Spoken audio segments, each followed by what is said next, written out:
Hello and welcome to Akshu's Kitchen. Today you'll see how to prepare prawn fry or roast, for which we'll need the following ingredients. 300 grams of peeled raw king prawn, 1/4 teaspoon of cumin powder, 1/4 teaspoon of black pepper powder, 1/4 teaspoon of turmeric powder, half a teaspoon of chili powder, half a teaspoon of coriander powder and half a teaspoon of salt. First I am going to marinate the prawn with all the masalas: chili powder, coriander powder, turmeric powder, cumin powder, black pepper powder and salt, and allow it to marinate for about half an hour to 1 hour. If you don't have much time, at least for about 10 to 15 minutes. The more time the better the marination will be. Then in a pan I am going to add about 1.5 tablespoons of oil, and when it is hot I am going to add the marinated prawn, and I am going to saute it for just about half a minute, not more than that, and immediately I am going to add some water to this. So prawn will take really very less time to get cooked, so you'll not have to add more water. If you add more water, then you have to wait or cook for a longer time than required for the prawn. So make sure you use very less amount of water, less than about quarter cup of water or about 5-6 tablespoons of water, and allow this to come to a boil.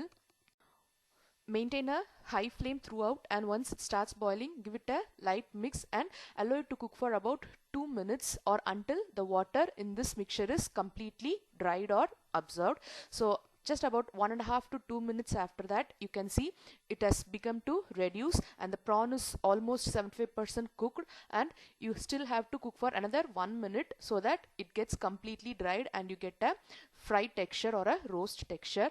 As I said, always maintain a high flame till now, and once the water has almost dried up, you can switch it to low to medium flame so that you do not burn the masalas further. So after another 1 minute, you can see it's all completely dry and prawn fry is almost ready. If you cook it for more than 4 to 5 minutes, then the prawn will become very hard and rubbery. So that's the reason you have to be very careful in adding the water and cook for only the required amount of time. Now you can serve it as such if you want. It's almost ready, but we personally at our home like it to be a little more dry and roasted, so I'm going to fry it for another 1 minute and it's completely ready. Finally, throw in some fresh curry leaves or about 1 minute before you are about to stop it, and it will give some good flavor and aroma to the fry. So you can add the curry leaves once the oil has started to ooze out so that it gets fried well in the oil itself and give a good flavor to the roast. So as I already said, you can stop it in the earlier stage if you want it to be a semi dry, or cook it for another 1 minute to want a perfect roast or prawn fry. It's really spicy and goes well with any type of rice, even curd rice or sambar rice. If you don't want it to be too spicy, you can alter the spice level accordingly. Try it and you'll really like it. Thank you for watching Akshu's Kitchen.